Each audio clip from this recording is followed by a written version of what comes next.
आइए जी बात करते हैं the fourth style of conflict management that is called turtle style means avoidance I leave.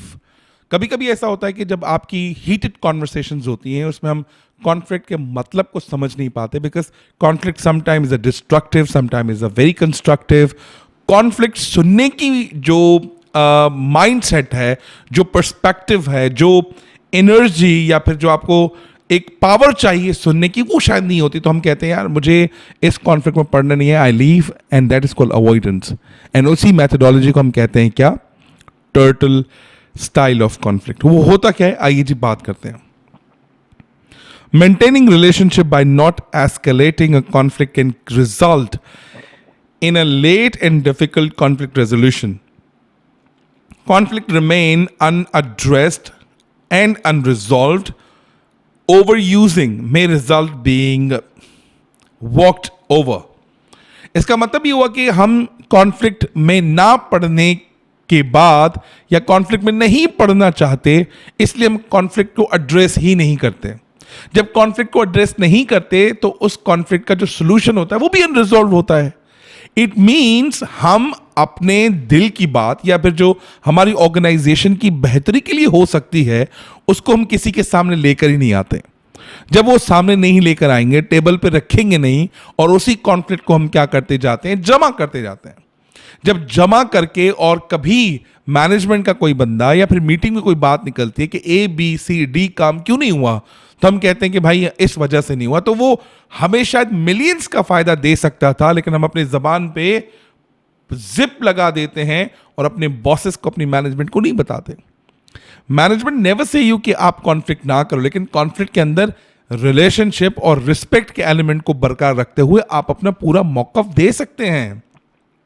और अगर आप अपना पूरा मौकफ नहीं दे रहे, वो कंपनी की बेहतरी के लिए हो सकता था, उसको आप छुपा रहे हैं, तो मैं समझता हूं कि दिस इज इंटीग्रिटी, कि आप कंपनी के साथ ईमानदार नहीं हैं।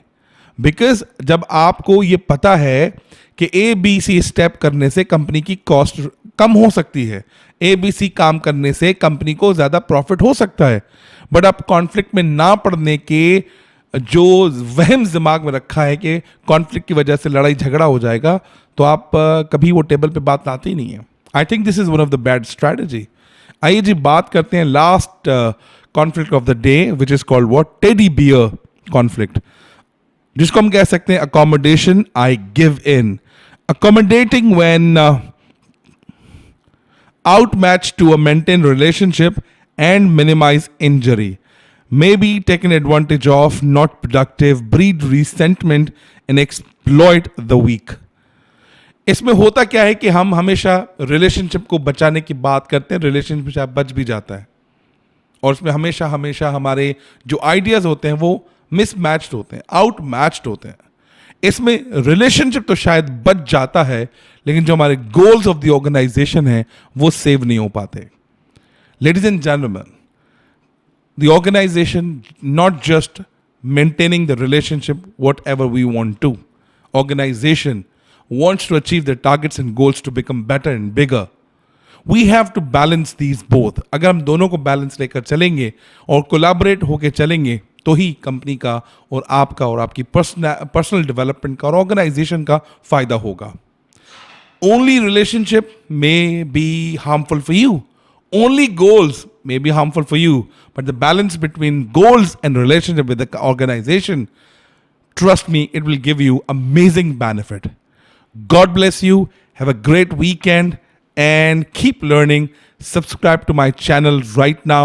अगर आपने पहले कभी चैनल सब्सक्राइब नहीं किया तो आप अपने कमेंट बॉक्स में मुझे फीडबैक दे सकते हैं कि how can we make better content in the future. God bless you. Thank you.